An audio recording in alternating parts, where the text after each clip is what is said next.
Pai querido que estás nos céus, humildemente na Tua presença, estamos aqui em busca da Tua bênção específica para entender a Tua palavra. Não podemos abrir a Bíblia de uma maneira arrogante, orgulhosa, pensando que vamos entendê-la sem a Tua ajuda. Estamos aqui em busca da iluminação que o Espírito Santo vai nos dar, para entendermos Tua vontade, Teus planos, Teus projetos, para nós como família humana. Derrama sobre nós o Espírito Santo neste momento, conforta os corações que estão aqui neste momento. Em nome de Jesus pedimos e agradecemos. Amém, Senhor. Saudamos também a todos os nossos irmãos que estão assistindo pela internet o culto de hoje. Que a bênção de Deus alcance a todos. Eu quero que você abra inicialmente a Bíblia em Amós capítulo 3 e o verso 7. Abra a sua Bíblia em Amós capítulo 3 e o verso 7. Aqui nós lemos: certamente o Senhor Jeová não fará coisa alguma sem ter revelado o seu segredo aos seus servos, os profetas. Deus, antes de agir, Ele fala que vai agir. Deus, antes de fazer algo, Ele fala que vai fazer. Por isso existem as profecias. Por isso existem os servos de Deus, os profetas. E queridos irmãos, o maior projeto divino, depois da morte de Jesus na cruz, o maior projeto divino é a segunda vinda de Jesus. É a volta do nosso querido Jesus em glória e majestade, para implantar o reino de Deus que não será jamais destruído. É para este fim, é para este alvo que nós estamos caminhando, nós estamos lutando por isso, almejando, orando por isso, todos os dias. E Deus, que não faz nada sem revelar seus planos e projetos aos seus servos, Deus deixou registrado na Bíblia tudo aquilo que iria acontecer desde os dias do profeta Daniel até a volta de Jesus. Deus não nos deixou às escuras, Deus não nos deixou na ignorância, mas Deus abriu em detalhes os seus planos daquilo que aconteceria, para sabermos onde estamos vivendo, em que tempo da história estamos vivendo. Abra sua Bíblia, Daniel 2, verso 44. Leiam comigo. Mas nos dias destes reis, falando dos 10, o Deus do céu levantará um reino que não será jamais destruído. E este reino não passará a outro povo. Esmiuçará e consumirá todos estes reinos e será estabelecido para sempre. Então, queridos, esta pedra mencionada aqui no capítulo 2, verso 34 fala da pedra. Leia de novo aí.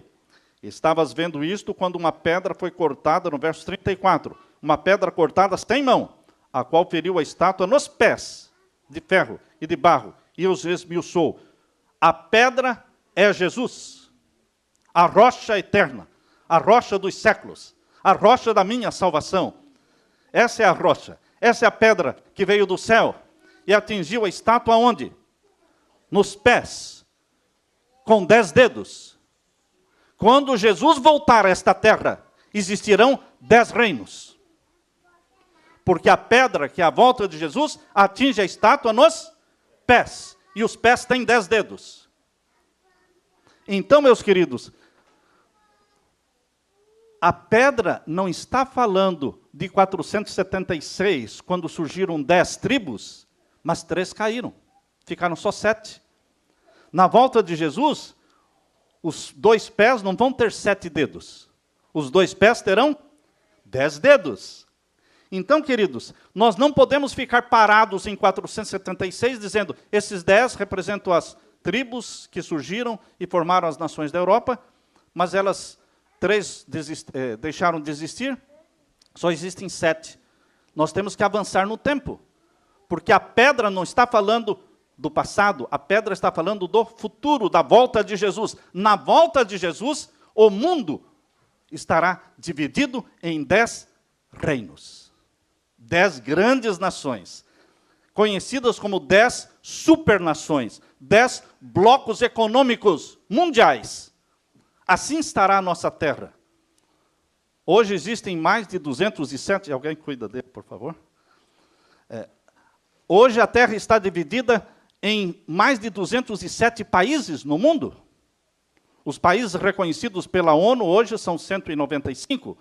Mas, queridos, quando Jesus voltar, não estaremos mais falando de 207 ou de 195.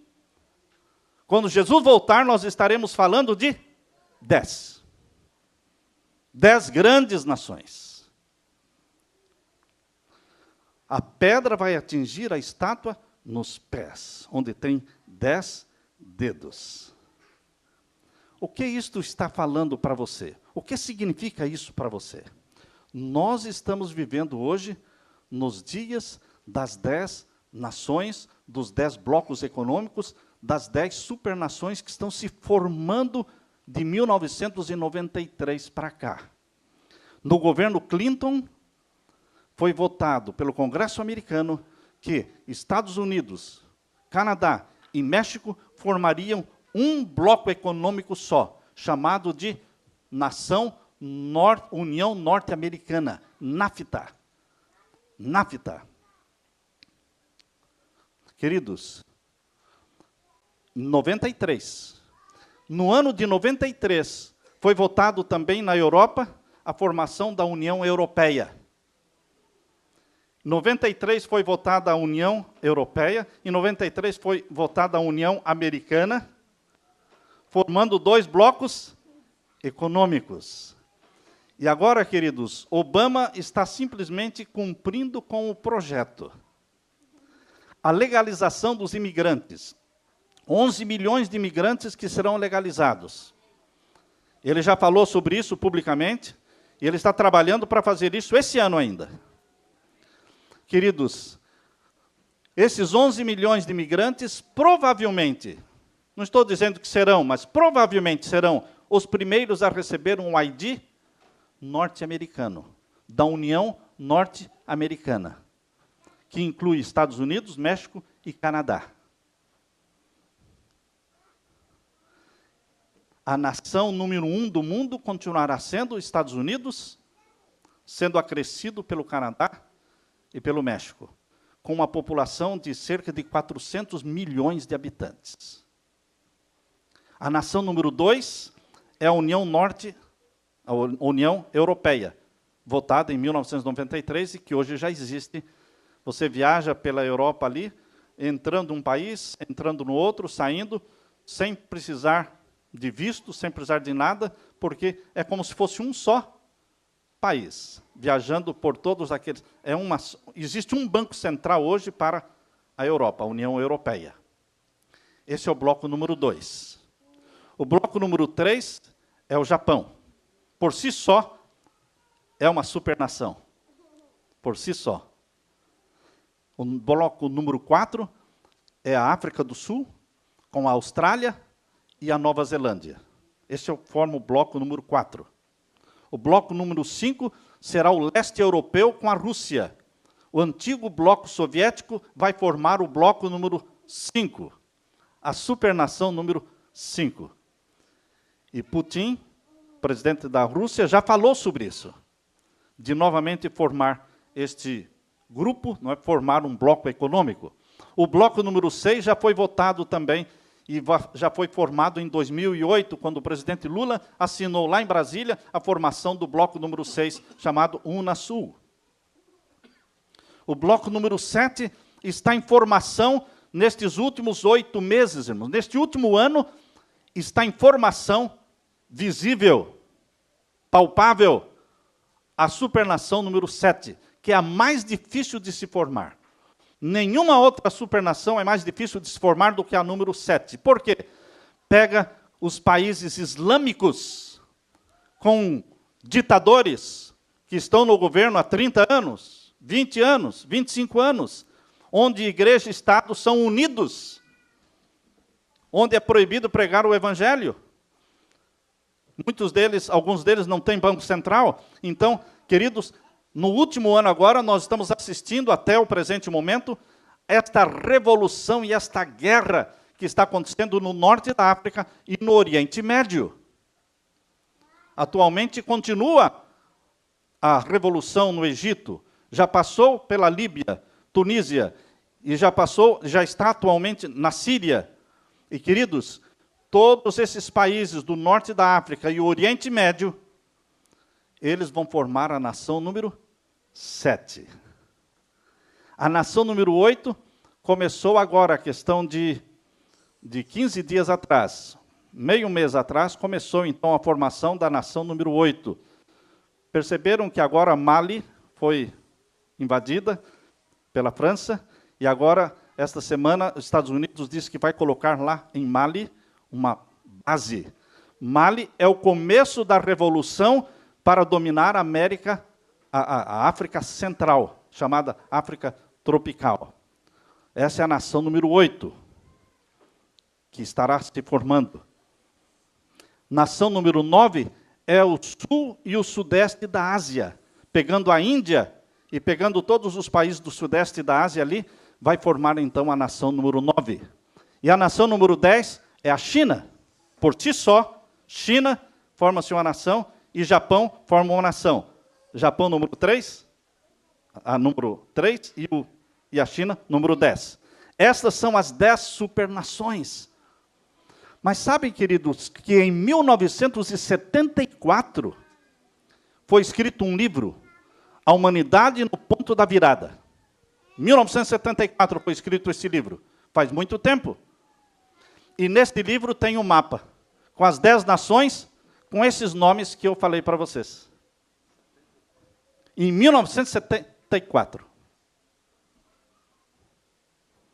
É coincidência? Não, queridos. O projeto da nova ordem mundial é o projeto do mundo todo dividido em 10 supernações. A nova ordem mundial não é outra coisa senão o mundo unido econômica, política e religiosamente. A nova ordem mundial fala de uma união política, união econômica e união religiosa entre os 10 países, 10 supernações. Este é um sinal da volta de Jesus. Agora eu quero que você abra a Bíblia em Apocalipse capítulo 17. Apocalipse capítulo 17. Por que é tão importante sabermos isso? Porque a pedra que é a volta de Jesus, ela vai surgir e vai descer do céu e vai destruir os reinos deste mundo quando o mundo estiver composto por 10 reinos. Na volta de Jesus serão 10 reinos. Então, quando eu percebo a formação dos 10 reinos hoje, eu fico excitado, eu fico alegre. Eu levanto a minha cabeça para o céu e digo, venha logo, Senhor Jesus. Venha logo. Porque nós queremos o reino de Deus, o reino do nosso Senhor Jesus, que será estabelecido para sempre e que não será jamais destruído. Mas antes da volta de Jesus, os 10 reinos têm que ser formados. Não existiam no tempo do profeta João. Quando ele recebeu as visões do Apocalipse, não existiam esses 10 reinos. Porque são reinos dos últimos dias. Abra sua Bíblia então em Apocalipse capítulo 17. Aqui nós lemos. Capítulo 17 e o verso 12. Leiam comigo. E os 10 chifres que viste são 10 reis, que ainda não receberam um reino. Aqui, João está falando coisas que nem mesmo ele entendeu, porque não era para aquele tempo. Está falando de 10 reis que ainda não têm reino. Logicamente que rei que não tem reino não é rei, certo? Ah, você é rei. De onde? Não tem o reino, então não é rei. Então, estes reis estão sendo planejados para ocupar reinos que ainda não existiam, mas que vão existir. Vamos ler de novo o verso 12. E os 10 chifres que viste são 10 reis, que ainda não receberam o reino, mas receberão poder como reis, por 1 hora, ou seja, vai ser por um período curto. Isso aqui não é uma hora literal, nem uma hora profética, é um período curto de tempo. Por um curto período de tempo, eles receberão poder, porque a nova ordem mundial, meus queridos, vai durar pouco tempo. Diferente, o que aconteceu no tempo do nazismo, de Hitler, ele pensava que o império nazista que ele estava estabelecendo ia durar 1000 anos. Não durou nada. Não durou nada. A nova ordem mundial está sendo estabelecida pelos inimigos de Deus para ser um governo, um novo sistema de governo que vai durar 1000 anos. Que é este milênio no qual nós estamos, chamado de Era de Aquário. Eles acham que a nova ordem mundial vai durar os 1000 anos da Era de Aquário. Não, irmãos, não vai durar 1000 anos. Vai durar muito pouco tempo. Aqui diz, por 1 hora. Vai ser coisa rápida. Agora, no capítulo 13, verso 5, diz quanto tempo vai durar a nova ordem mundial. A nova ordem mundial é o período da supremacia papal dos últimos dias. A nova ordem mundial está sendo preparada simplesmente para que o poder papal reine sobre o mundo de novo. Assim como reinou na Idade Média, vai reinar de novo sobre o mundo no tempo do fim. E a supremacia papal dos últimos dias, a Bíblia diz em Apocalipse 13, verso 5, será de 42 meses. 42 meses são 3 anos e meio. Isso é muito rápido. Tanto trabalho, tanta guerra para estabelecer a nova ordem mundial que vai durar 3 anos e meio, isso não é nada. Por isso a profecia diz, em 1 hora eles vão ter poder sobre o mundo. Quando começar a esquentar, a nova ordem mundial vai ser derrubada. Aleluia por isso. Aqui diz no capítulo 13, verso 5, e foi-lhe dado uma boca para proferir grandes coisas e blasfêmias, e deu-se-lhe poder para continuar por 42 meses. Durante esses 42 meses, o que haverá? Nova ordem mundial? Significa paz mundial? Não. Nova ordem mundial significa o que está no verso 6 e 7, irmãos. Veja o que vai acontecer durante a nova ordem mundial. Durante os 42 meses. E abriu-se a sua boca em blasfêmias contra... Quem vai estar sendo adorado no mundo durante esses 42 meses? O anticristo. Isso é blasfêmia contra Deus. Alguém se impor na terra como Deus. Mas isso vai acontecer durante a nova ordem mundial. E abriu a sua boca em blasfêmias contra Deus para blasfemar do seu nome, do seu tabernáculo e dos que habitam no céu. Verso 7. Foi-lhe permitido, falando do anticristo, fazer guerra aos santos. Esses 42 meses, a nova ordem mundial, será um período de guerra, não entre as nações, mas guerra aos santos, que guardam os mandamentos de Deus, têm a fé de Jesus. Queridos, Deus não deixa seu povo na ignorância. Deus falou como seria o mundo e o domínio do mundo desde os dias do profeta Daniel, quando Babilônia dominava o mundo. E está falando agora no tempo do fim, quem vai dominar o mundo? 10 reinos. E o poder papal sobre todos eles, dominando e fazendo guerra a um povo, os que guardam os mandamentos de Deus e têm a fé de Jesus. É o único povo que não se dobra, que não se curva, porque eles adoram aquele único que é digno de receber adoração. Diz aqui o verso 7, foi-lhe permitido fazer guerra aos santos e vencê-los. Por quê? Porque muitos serão feitos mártires.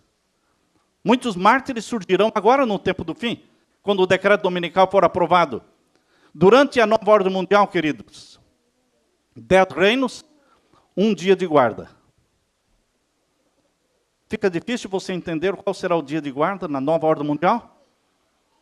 Não. É o domingo. É o primeiro dia da semana. Mas o povo de Deus guarda o sábado, o 7º dia da semana. É fácil entender por que seremos perseguidos. Porque nós dizemos, mais importa obedecer a Deus do que aos homens. Nós não vamos receber na nossa testa e na nossa mão o sinal da besta. Não. Nós vamos receber na nossa testa o sinal do Deus vivo. O selo do Deus vivo. E por isso seremos perseguidos, não desamparados. Alguns mártires surgirão. O sangue dos mártires que morrerem será como semente para a conversão de muitos outros, irmãos. Porque este período da nova ordem mundial será o período da maior conversão de todos os tempos. Porque perseguição traz mártires, mas traz também conversão. E será o período da conversão de milhões de pessoas sinceras espalhadas por todas as igrejas do mundo. Pessoas que vão ouvir o alto clamor, sai dela, povo meu, e vão se unir ao povo de Deus que guarda os mandamentos de Deus. É para este tempo que Deus está preparando um povo fiel, íntegro, que pertence ao reino espiritual de Deus, gerados pelo Espírito Santo. Deus precisa de homens e mulheres, que sejam filhos e filhas dele, que não vivam pelos instintos animais que existem na nossa carne, mas que vivam pelos princípios racionais da palavra de Deus, implantados em nós pelo Espírito Santo. E aqui diz o verso 8, e adoraram-na todos os que habitam sobre a terra. Então é um governo mundial, é um domínio mundial do anticristo. Esses cujos nomes não estão escritos no livro da vida do Cordeiro, que foi morto desde a fundação do mundo. Meus queridos, voltando agora para Apocalipse 17. Aqui diz, capítulo 17, verso 13. Quando for implantada a nova ordem mundial, os 10 reinos, diz o verso 13, que os 10 reis, os 10 líderes dos 10 blocos, verso 13, estes têm o mesmo intento. O que é intento? Intenção, propósito. Eles têm o mesmo propósito. Estão unânimes no pensamento. Qual é o pensamento unânime deles? Entregarão o seu poder e autoridade à besta, que é o anticristo. E vão fazer o quê? Vão ficar de braços cruzados? Não, vão guerrear. Contra quem? Verso 14. Combaterão contra o Cordeiro. E o Cordeiro os vencerá. Irmãos, Jesus é o Rei dos Reis. Jesus voltará com poder e glória. Embora alguns dos filhos de Deus morrerão como mártires, mas isso não é fracasso, isso é vitória. Isso é vitória.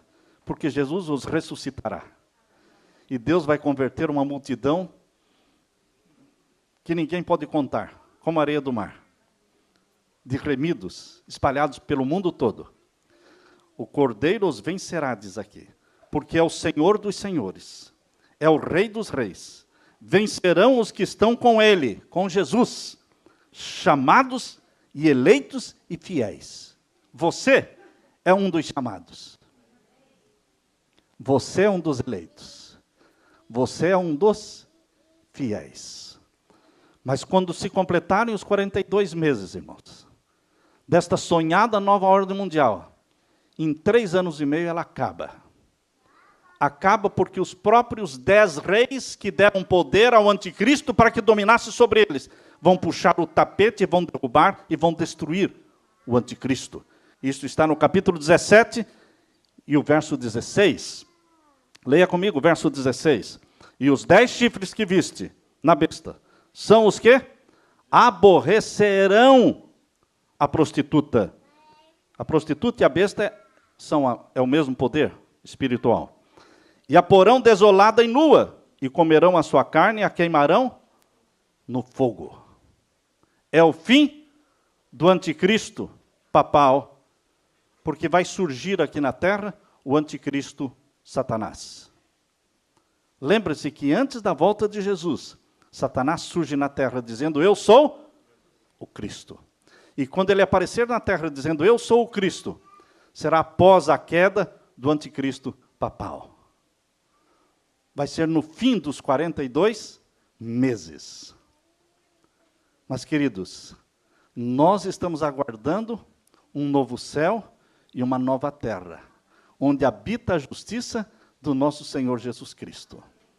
Nós só dobramos os nossos joelhos diante do Cristo que morreu na cruz do Calvário e que ressuscitou e subiu ao céu e que vai voltar para nos buscar. É só diante dele que nós dobramos os nossos joelhos. Nossa oração deve ser constantemente, ora vem, Senhor Jesus. A pedra que Daniel viu no sonho de Nabucodonosor representa a volta de Jesus. Vai atingir a estátua nos pés, representando ali os 10 reinos do mundo, e estabelecerá o reino eterno do nosso Senhor Jesus Cristo, ele sendo o Rei dos reis, você sendo súdito do reino do meu Senhor Jesus, Isto vai se chamar de nova terra e novo céu, onde habita a justiça de Deus. Eu quero estar lá. E você? Quantos querem estar neste reino de Deus? Aleluia! Glória ao Deus do céu. Fique com a mão levantada. Eu quero orar por você e por mim. Pai amado, estamos na tua presença com o nosso coração palpitante, ao lermos como o Senhor conhece o futuro já desde o começo. Desde o início o Senhor conhece o fim. E o Senhor deixou os detalhes dos reinos que dominariam o mundo e de quem estaria dominando o mundo na segunda vinda de Jesus. Eu te louvo, teu povo te adora, porque o Senhor nos deu forças e compreensão desta profecia para permanecermos em pé na tua presença e na presença do Filho do Homem, guardando os teus mandamentos, Pai. Poder do Espírito Santo o Senhor nos comunica para sermos obedientes, para permanecermos em pé até Jesus voltar. Registra a nossa decisão, coloca o nosso nome no livro da vida do Cordeiro. Volte logo, querido Jesus, pois nós te esperamos com muito amor. Em nome de Jesus pedimos. Amém, Senhor. Amém, Senhor.